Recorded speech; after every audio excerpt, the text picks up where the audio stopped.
Gotta love YouTube, man. It's flip-flopping back and forth right now between 1080p and 720. Sorry if the quality of the video sucks. I can't control it. Hopefully it ends up on 1080 at the bare minimum. It's going back and forth. I'm actually streaming in 4K, but I'm just watching YouTube, and it's flip-flopping back and forth.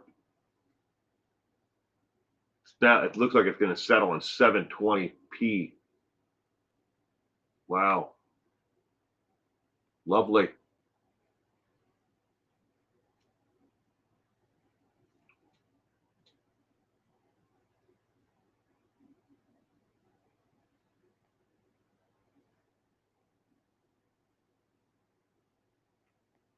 Where is everyone? Hello, world.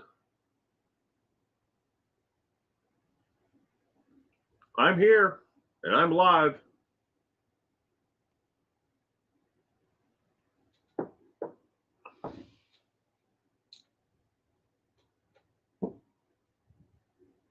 Hello, darkness, my old friend.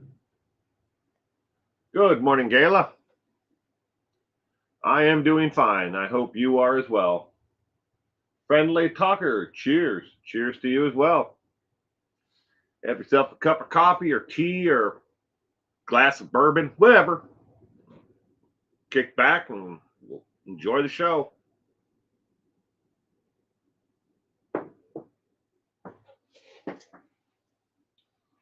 I'm having myself a cup of black rifle coffee this morning. Good morning, Francie, and welcome to this morning's show. I hope you had a great week along with Friendly Talker. I hope both of you. Give it another minute or so here. See if anybody else wants to join us. I hope so. Hope they do. But if not, we'll just go on and do it anyways. We all have busy lives to live. Mel, good morning. Finally here, my friend. You are. Good morning. I hope you had a great week, Mel.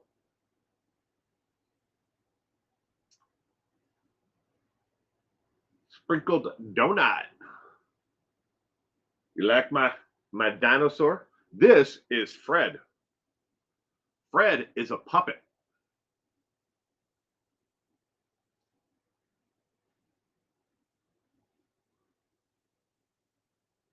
Fred the puppet.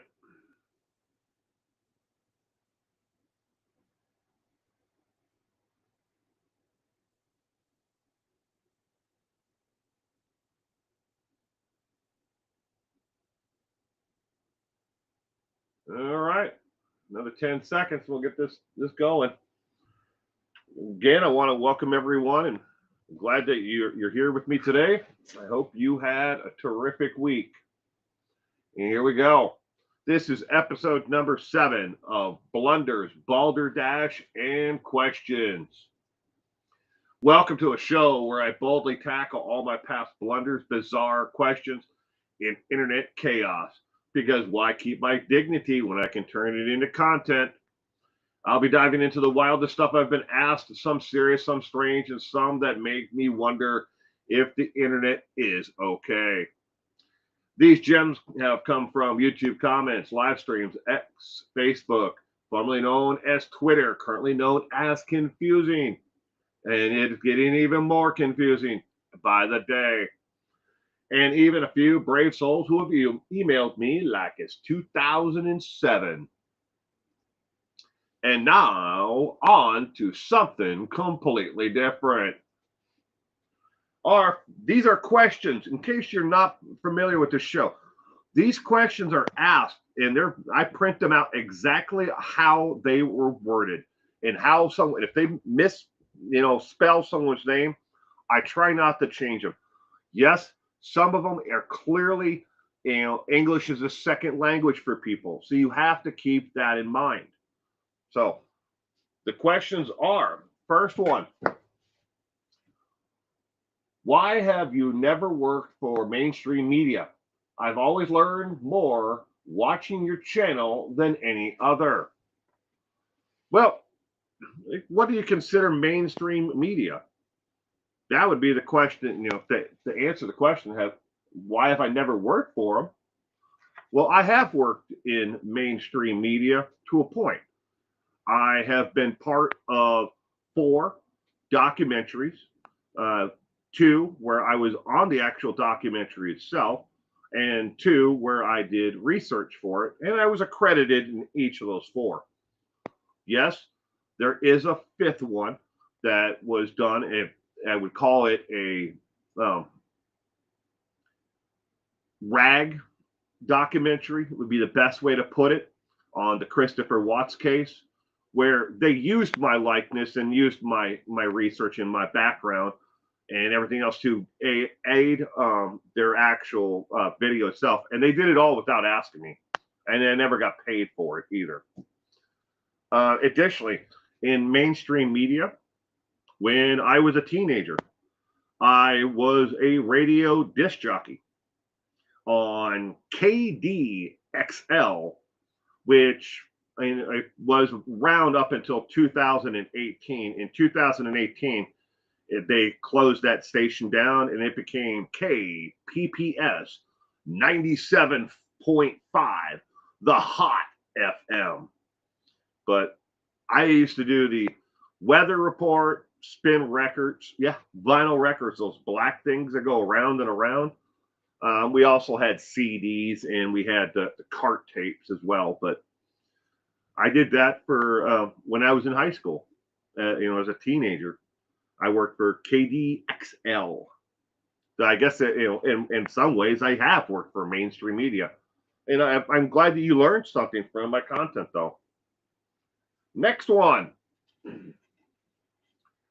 How many of those FOIA requests have you filed since doing crime content? Seems like a lot of work, don't you think? Well, yeah. The actual FOIA requests are not that hard. Most of them are 1 to 2 pages.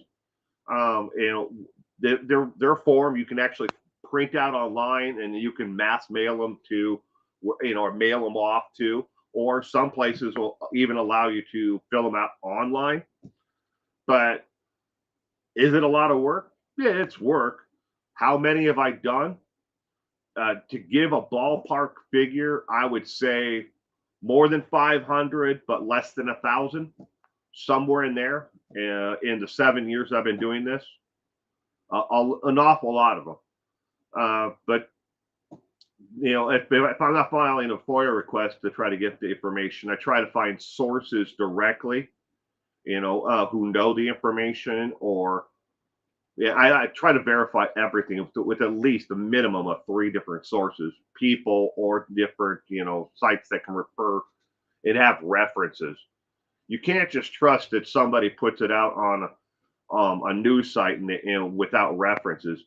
Sometimes you can call them or contact them by email, the actual, writer, author of the piece, and say, where is your source for this information? And they'll freely give it to you, and you don't have to file a FOIA request. They'll just tell you where it is and where their source was. But yeah, I'd say between 500 and 1,000 easily. Probably closer to 1,000 than 500. Next one. With Travis Decker, now dead, where will the investigation go from here? Will they keep looking for the killer? Travis Decker was the killer. Will they continue to look for the killer? No, they know exactly where Travis Decker is. Was there anyone else involved? There is no indications that anyone else was involved. This was just a case of Travis Decker killed his three daughters, and this past week they found his remains less than a mile from the location where his daughters' bodies were found down in an embankment. So all that time while people were searching the U.S. and around the world calling in tips, he was right there. I mean, and almost right on top of them. Will they continue the investigation? It's going to take a week or so for them to search the area to try to find all of his remains, and they may never find them all. Right now, they've got about 75% of his remains, and that's just a ballpark figure. They have not said that. Only thing they've listed is they found a torso, leg, feet, and an arm. So there's other parts of Decker that are still missing because animals have scavenged the body, meaning he's probably most likely been dead since probably a short period of time after he killed his daughters. He died shortly thereafter. How long after? We don't know at this point. We have to wait for the Washington State Crime Lab because it's taking place in Washington State out on the west coast of the United States. We have to wait for the crime lab to do DNA testing to definitively say this is Decker and to see if they can come up with a cause of death. Was it from a fall? Did he stab himself to death? But we do know this. In the retrieval of what body parts they did find and other belongings around the site, no gun has been found at this point. So it's unlikely that he actually shot himself and then, but the gun would have been somewhere near the torso, unless the torso was dragged, or moved a good distance by, again, animals. It could be 100 yards away or 20 yards away. We don't know yet at this point. But they're going to do a complete forensic examination of the area to try to recover as much as they can of, Decker, and it goes from there. But they're not looking for another killer. Next one. What's the FBI's official definition of a serial killer? Well, I went to the FBI's website to print out the answer just for your question.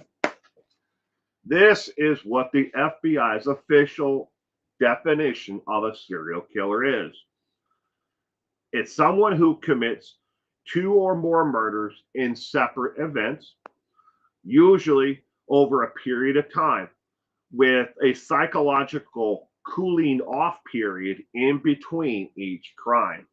That is their actual official definition.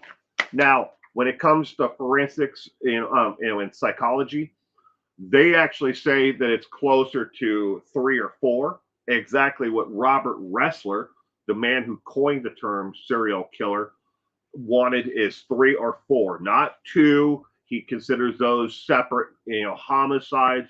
You have to do 3 or more in his definition of what he was considering a serial killer.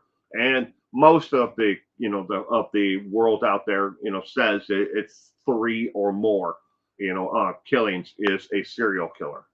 So, but again, they also say the person must have a psychological cooling off period in between them. Otherwise, it's a mass murder or, of something along that. It's another term for it.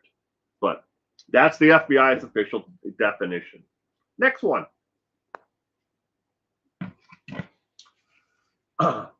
Why isn't there a database for people convicted of murders?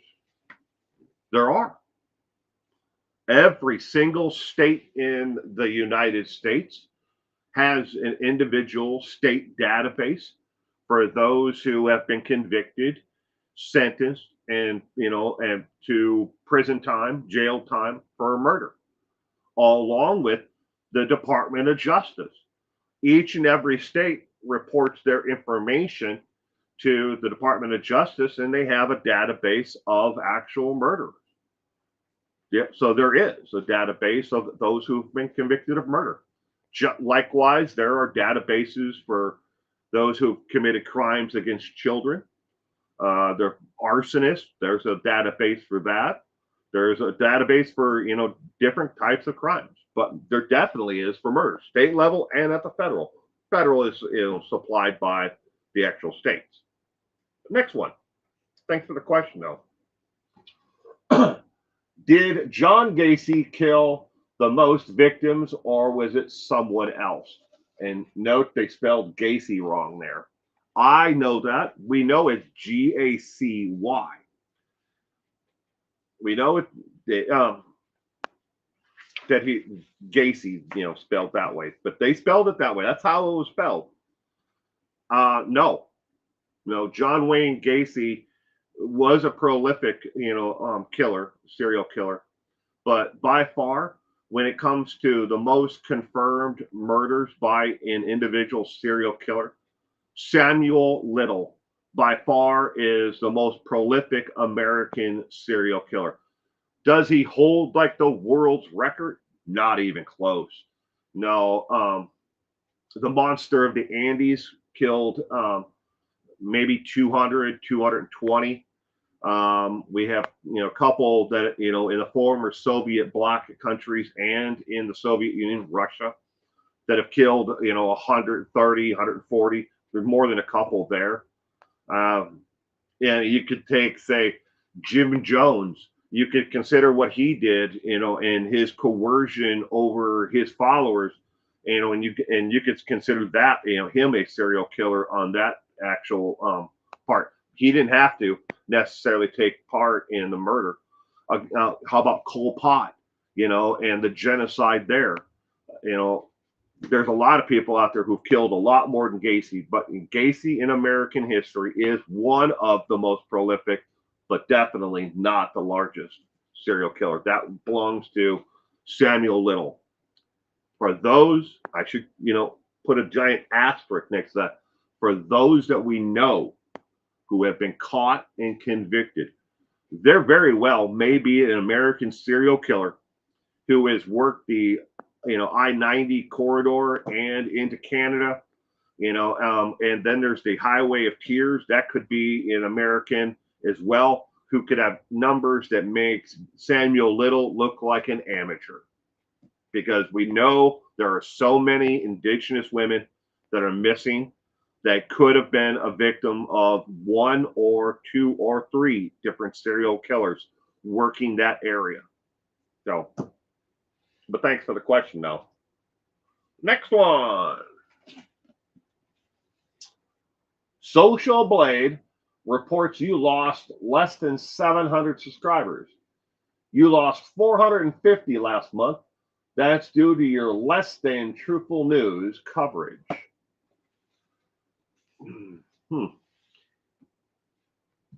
I've been debating back and forth how to answer this without trying to come off harsh, and at the same time educate people who are out there. There is a website. It's called Social Blade, and they give a rating, a letter grade to sites based on their traffic. And you can go there and you can put in your favorite creator's channel name, and it'll give you, a nice little bar graph. It'll tell you what their predicted, subscriber numbers will be, how many subscribers they've gained and lost, and they'll also, they give you a letter overall grade of just how good of content their channel is. The best way that I have found to address this is to say that Social Blade makes up an awful lot of the content that they are feeding you when it comes to a grade for the channel, predictions for how they're going to be in 5, 6, 8 months from now, a year from now, 5 years from now. They want you, the viewer, to pay to join it. There's the free service that you see, and then there's the paid service. When it comes to subscribers that a channel may have gained or a channel may have lost, they are looking at what they can see by pinging that channel and the number. They can only see the first couple of digits of a channel. You don't see the last two numbers of a channel. If it's 99 and then it clicks over to 36,100 or it's 36,099, they don't know what those last digits are. So it pings it. It tries to make up it's like, okay, we see here from our other data it was going up, so we're going to say that it's 99 going up and not going down. It's not accurate. It's the best way, I guess, to put it. And they make up a lot of the data that is on there. Where they come up with their predictions on how well a channel is doing and what their grade is, nobody puts any faith value in it. But apparently people out there do look at these sites, because there's others like Social Blade, and they place value in it. I don't know why. Likewise, I don't know why anybody would want to pay for it. I don't know a single creator who makes content on any platform: YouTube, Facebook, TikTok, Instagram. No one that I know that makes actual content actually pays attention to what they have to say. But hey, they're wrong though. It was 712 subscribers unsubscribed to my channel. 712, because I was at over 36,000, and now even if you go to my channel right now, it's 35 something. But hey, if you like it, go with it. Next one. Why did it take so long to catch Ted Bundy, in your opinion? Well, Ted Bundy, an interesting serial killer in his own right. The reason why it took so long to catch Bundy is he traveled and across multiple states. And at that time, when Bundy was hunting and killing women, each state, so even if they're bordering each other, like, say Oregon and the state of Washington, or Idaho, they didn't necessarily communicate with, the case that was happening in Idaho. They didn't communicate with the state of Washington on, hey, we have this case here. Do you have anything else that looks like it? Or we have this person of interest in our case here. Do you have any cases in your state? Lack of communication. It's not that way anymore. Now, the moment they put something into the system, it's available, across the entire United States, all of the United States, and that's counting Alaska and Hawaii, not just the lower 48. And to some extent, Canada and Mexico can look at the same information as well, depending upon the actual province and stuff. There are certain provinces in Canada that do not access the information because, well, that's their own decision. But again, he moved around. I mean, yeah, he liked it. He targeted the same type of woman that were a surrogate for his ex-fiance, who broke off the relationship with him. She was skinny, professional looking, with long brown hair, and for the most part, every single one of his victims had the same body type, hair type, was either professionally dressed or, carried themselves in a certain way. He looked for the same thing. They're all surrogates of that relationship. So, and that's why it took so long to actually catch Bundy. Next one.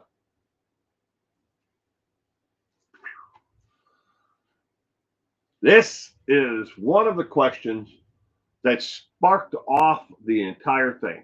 And that's all I'm going to say. You can read it for yourself. This was not the only question I got about the Charlie Kirk assassination that, sparked off. Everything starts somewhere.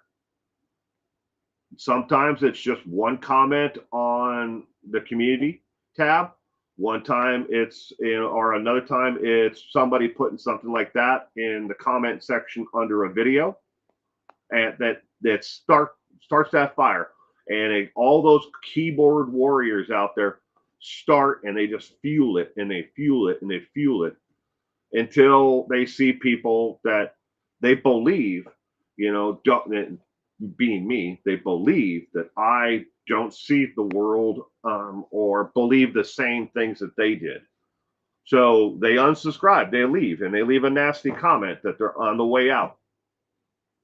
But that's how it works. That's social media. It's not just me. So don't go think ho hum drum. Oh my God, he's just sitting on his pity pot over there. Look, there's 700 people that left my channel. I'm sorry. And I would be willing to bet that a good 90% of them never even watched the video or heard the actual comments. I posted a link. I gave a timestamp on when to tune into it to hear what I had to say about the assassination of Charlie Kirk.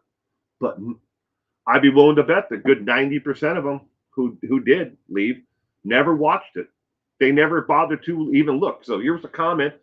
I pinned my time and the link right below it. But that's the world we live in. I'm sorry. Next. Can you think of any famous serial killers that were never caught besides the I-97 killer and the Mississippi Shore slasher?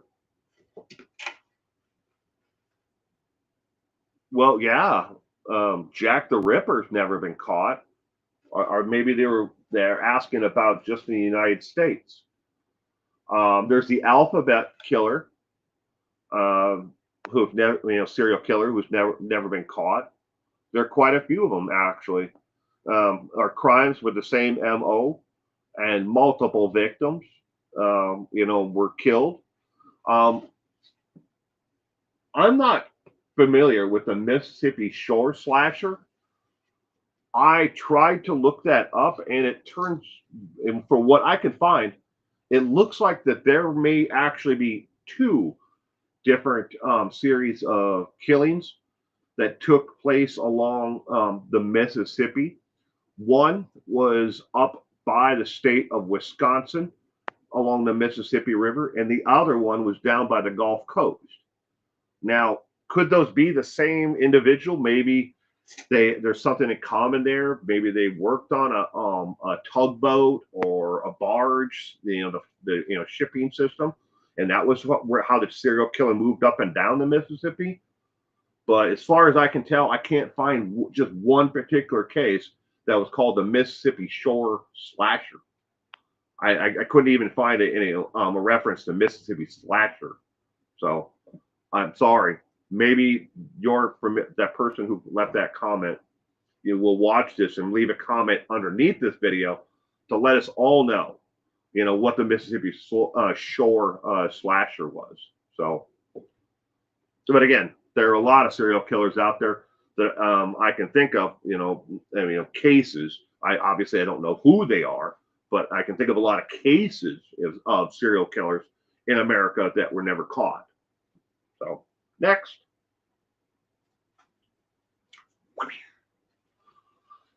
Can you do another update on Travis Decker and the fires in and around the Cascades? Are they smoking him out, or was this started another way? Now, they didn't set fire to the Cascade mountain range to try to smoke out Travis Decker.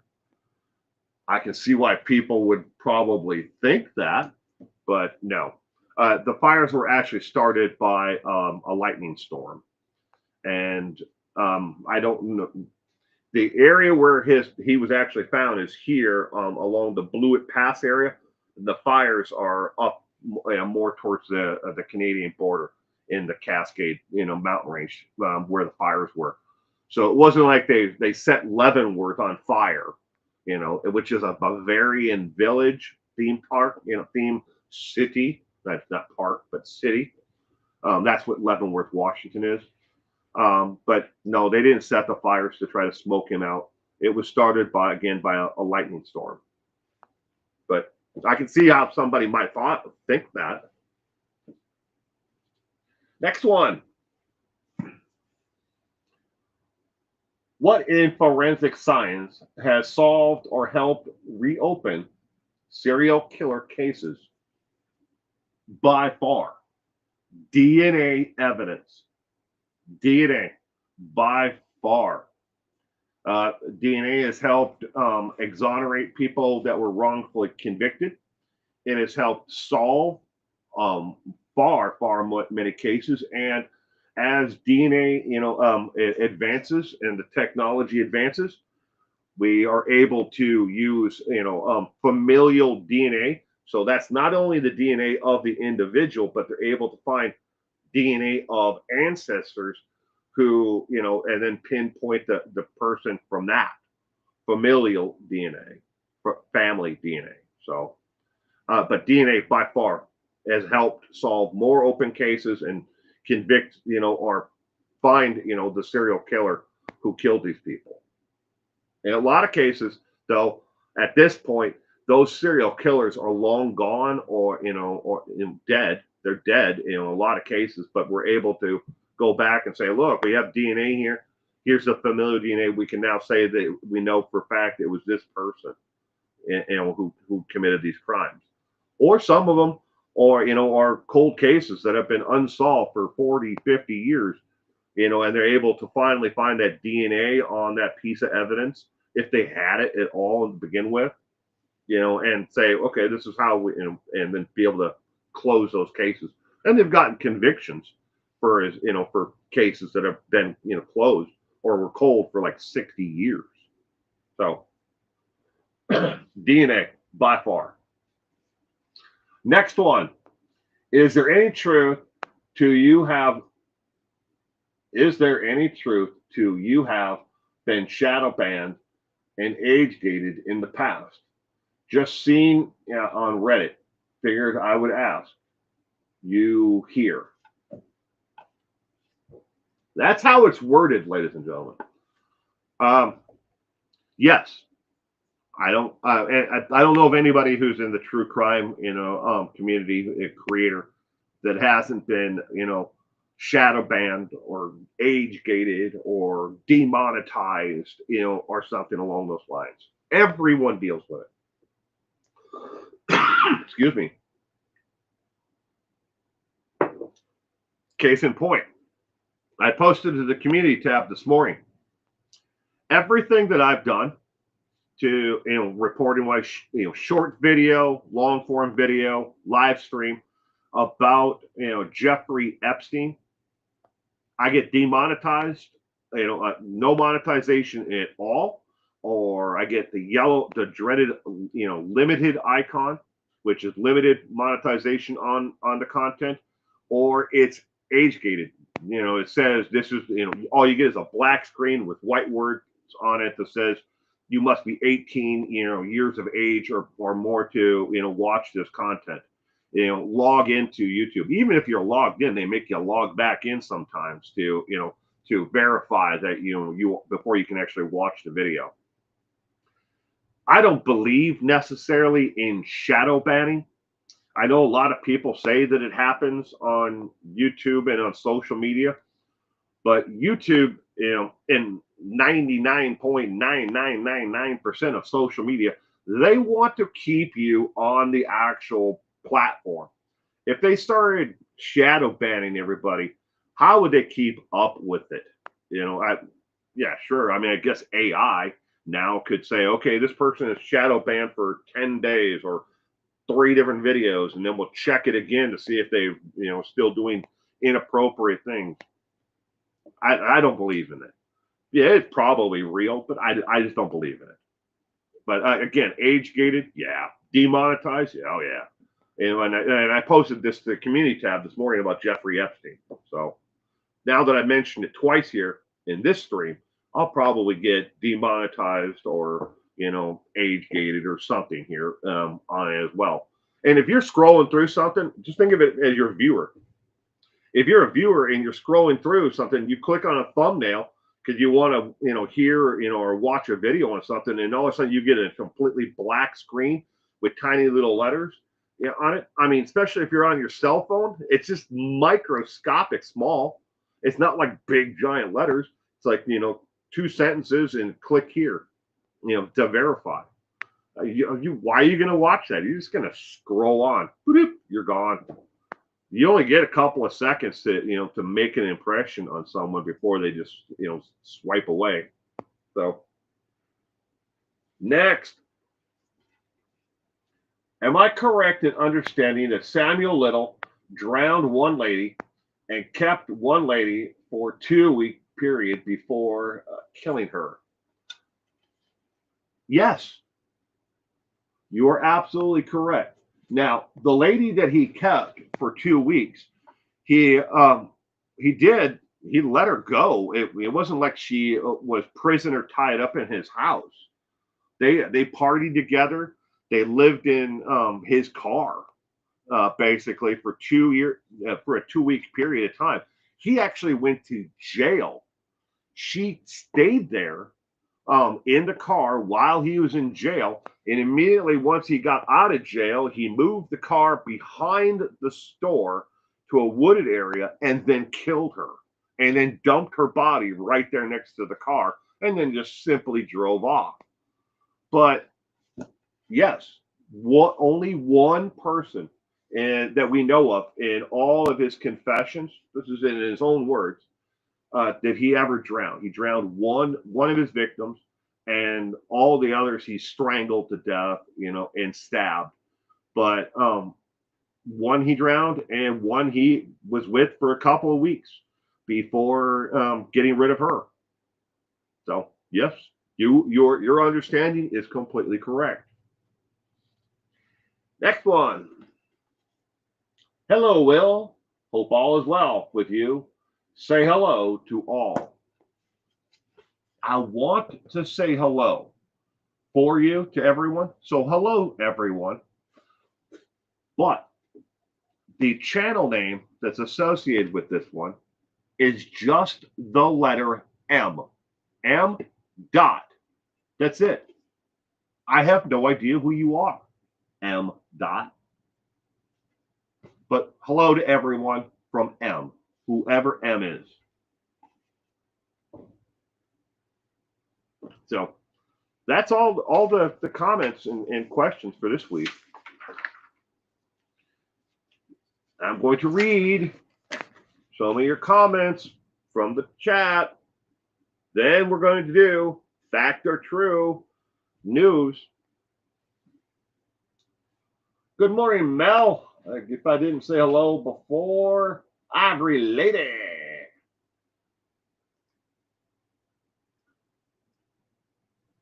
DOJ, NCIS. Yeah, they keep databases on stuff too, a lot of stuff.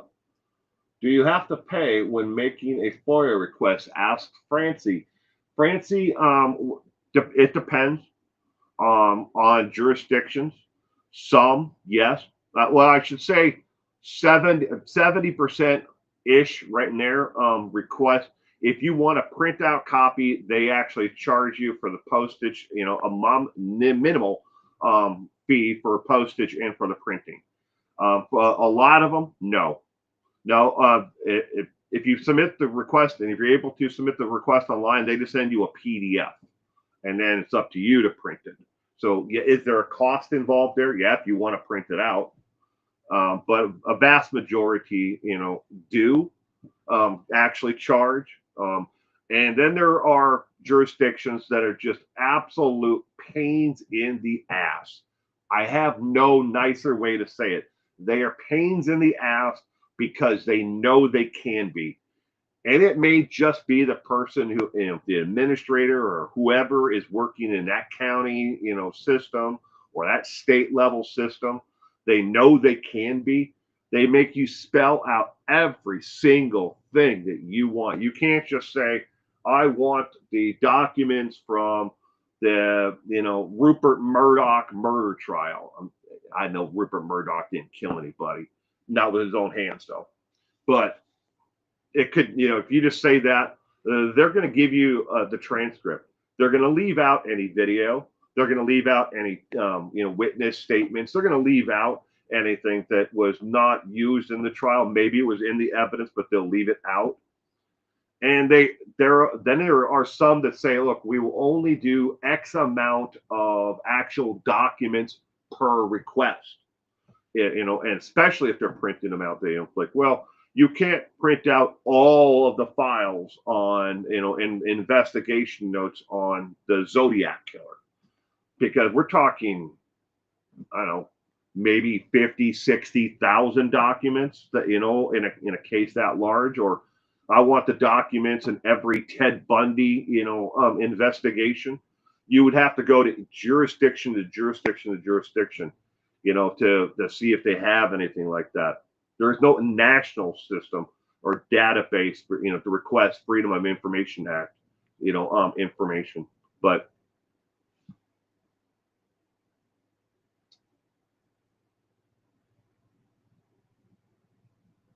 I feel bad for her too.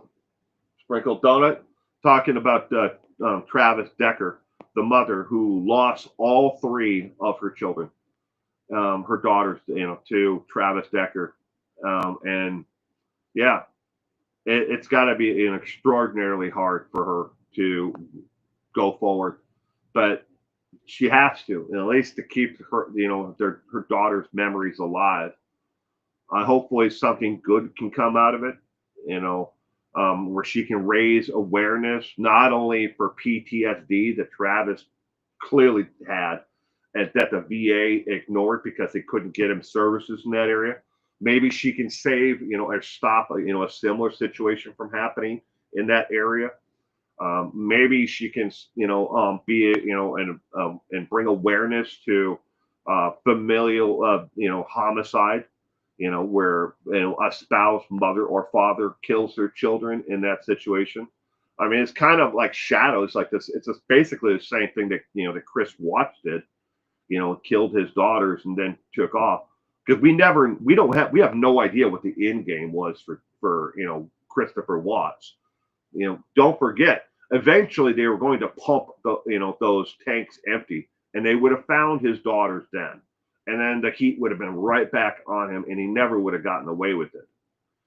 So Chris had to. He might have thought, well, I'll just move on with my my new girlfriend, my little whore, and have a new life with her. But eventually, everything that he did, burying Shanann next to the tanks, putting the girls in the tank, all of that was going to come back against him. And maybe he wasn't thinking that far ahead. Well, Decker killed his daughters, and did he take his own life, or did he die in a tragic accident? Fell from while he was climbing these giant boulders in this rocky area where his remains were found? I don't know. We'll have to wait and see. I'm sure that the Washington State Forensic Lab is going to tell us, but I truly do feel sorry for the girl's mother. And I hope that something good comes out of it.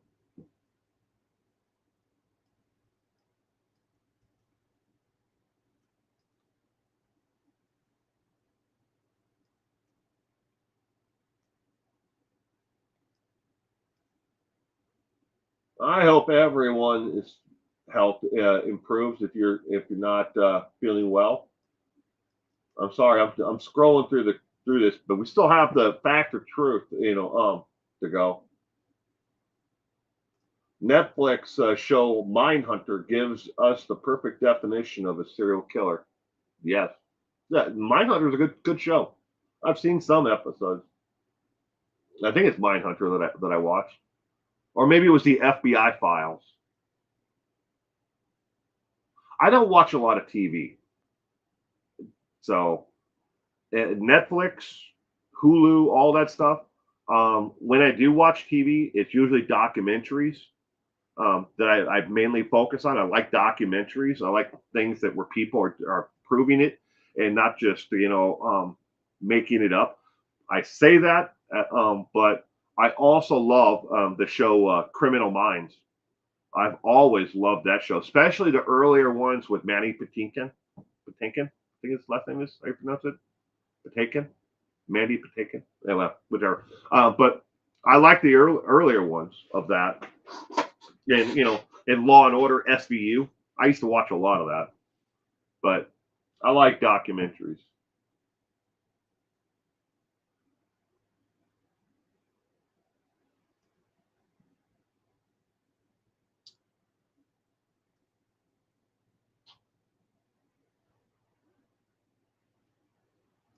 She's Francie. To answer your question, what is Travis Decker's ex-wife is doing?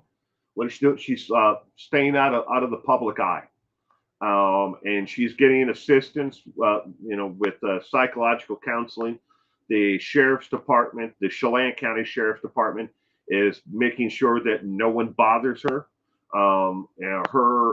She lives off of a private road, and so you can't just drive up to her house and bother her, or want to stick a camera and a microphone in her face. So they're taking care of her right now, but she is laying low.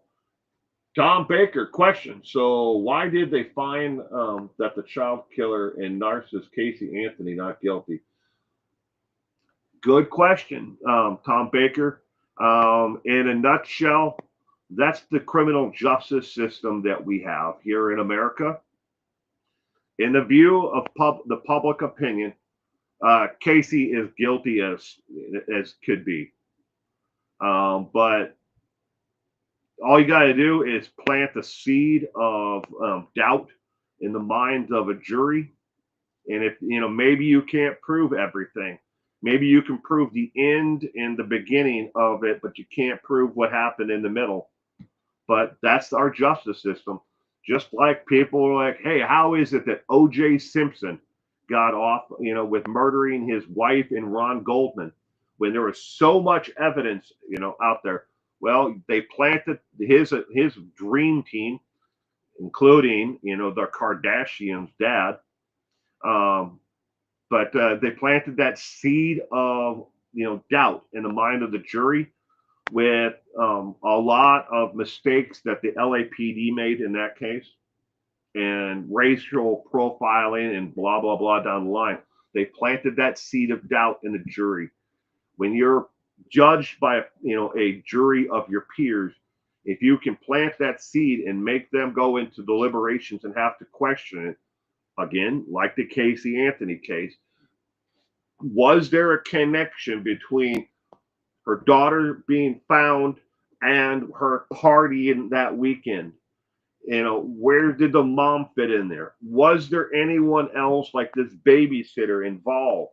Even if the babysitter was made up, one side says she was, one side says she wasn't. You plant that stuff in there, and then people have to go in and say, here's the evidence in front of us. And how is it, what actually took place in this case? Uh-oh, my little stormtrooper fell over. But that's good or for the good or bad. That's the system we have here in America.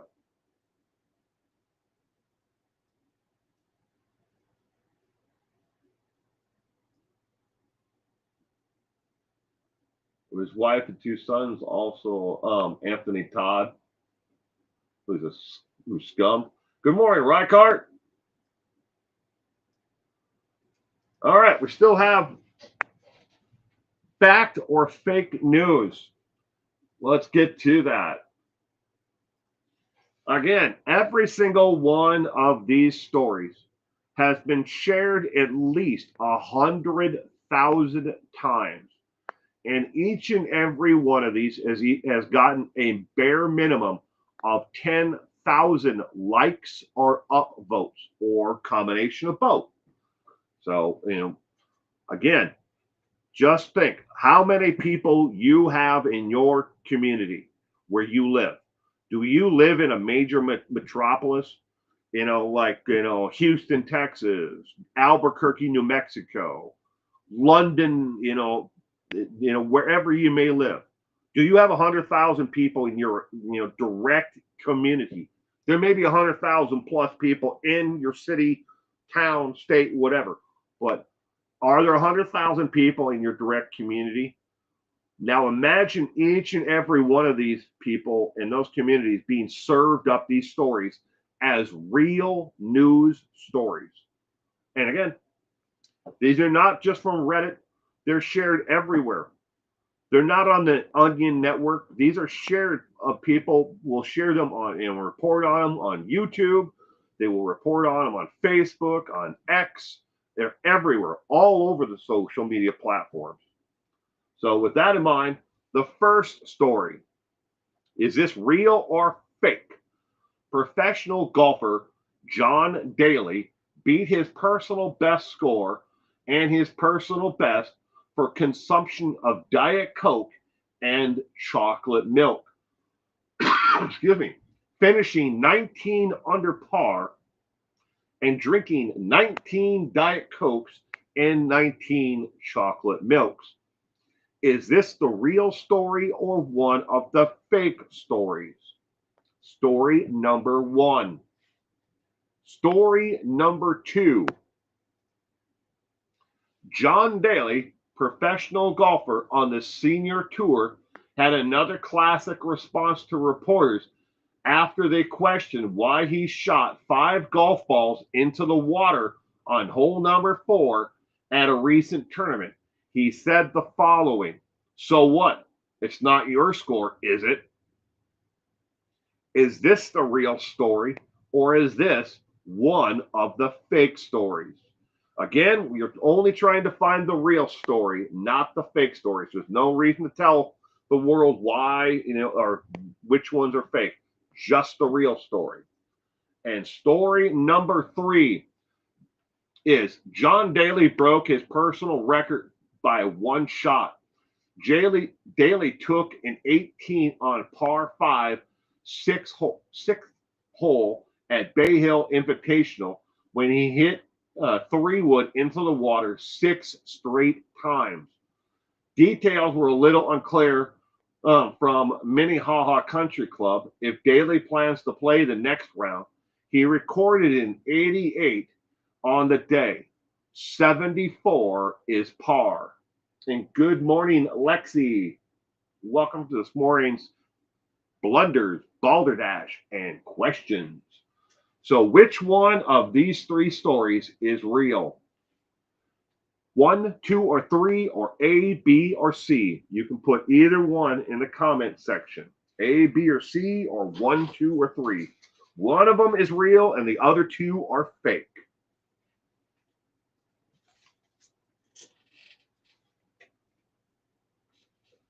Francie said, I hope number 1 is fake.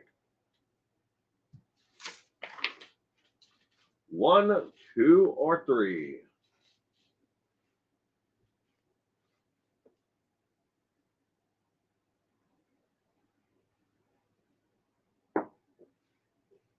Which one is real?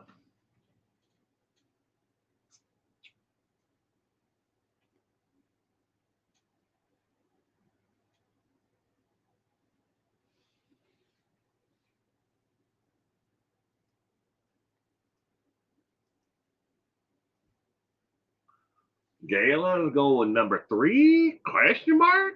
I don't know. Could be. Could be 3. We'll find out here in just a minute. One of these is real. The other ones are fake.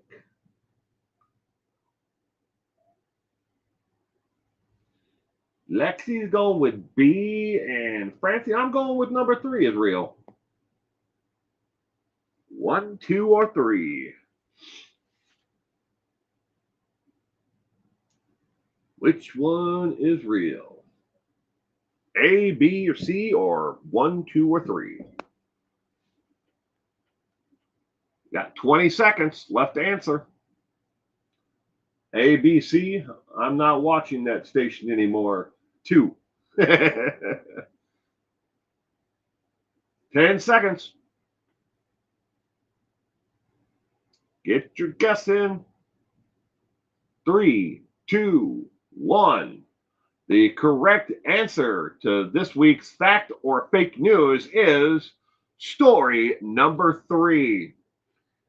Story number 3 is the correct answer.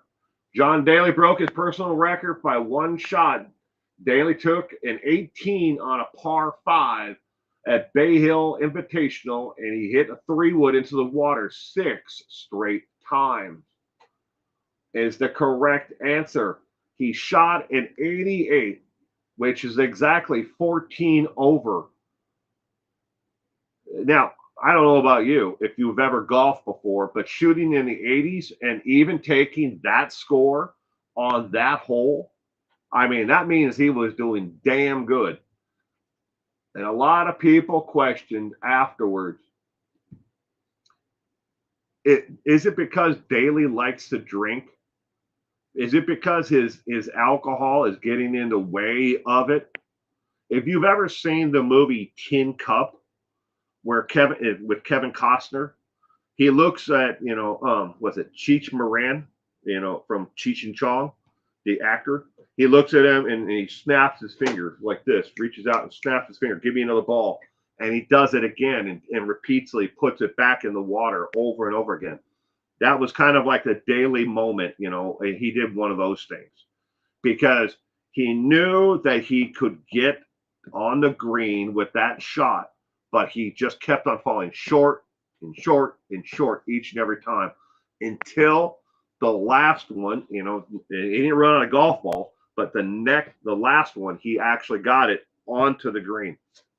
Now, when it comes to chocolate milk and Diet Coke, he mixes them together.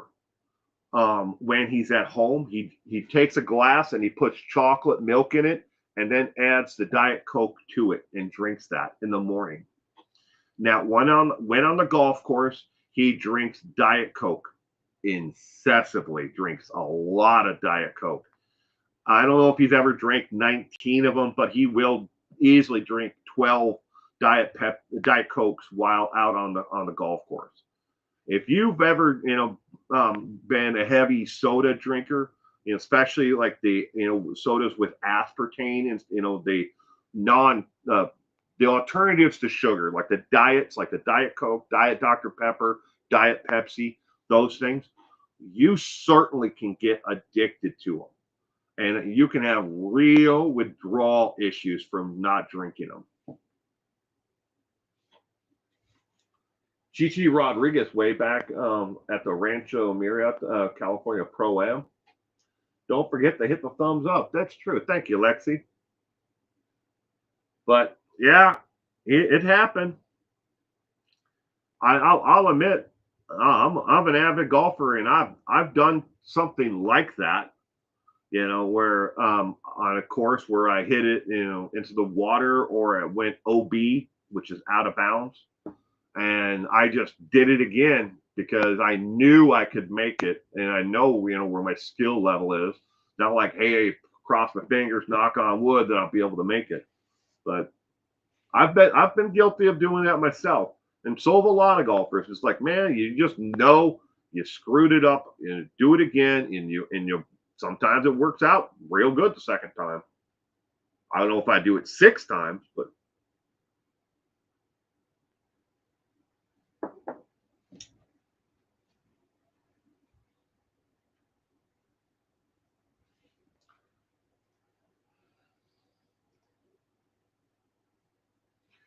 in case you're not familiar with it, tomorrow night's trivia. We play live trivia every Sunday night at 4 p.m. Pacific Standard Time, 5 o'clock Mountain, 6 o'clock Central, 7 Eastern, or 12 midnight in the UK. Tomorrow night's trivia is Todd Colehep. The serial killer Todd Colehep is tomorrow night's trivia. And yes, it's pronounced Cole, like the department store Cole Hep. Cole Hep. That is tomorrow night's trivia subject. And again, I hope that everyone who is here today will be able to tune in and play live trivia. simple as A, B, or C. Every question is a multiple choice question. There's no secret code, or you don't have to log in. You don't have to pay to play it. It's free to join. You just sit and watch, play along with other people. Use Google, or a search engine. Ask a friend. Shout out the window at the lady at the truck stop. Whatever you need to do to try to come up with the answer. It's not cheating unless you consider it cheating. And I don't consider any of it cheating. We're just playing for fun and entertainment. But tomorrow will be the 374th edition of trivia. 374. It's getting up there. Not that 370 wasn't enough, high enough of a number. We just do it because we enjoy it.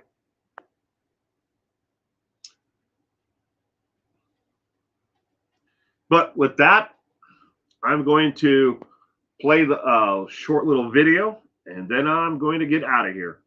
I want to thank everyone again for being here, and I hope you have a terrific day, and I hope to see you tomorrow for trivia.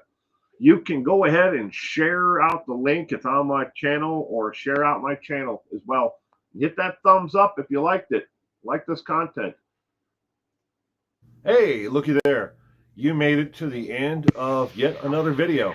Why don't you go ahead and take a moment and hit that subscribe button down below. I'll go ahead and give you a couple of seconds to go ahead and do it.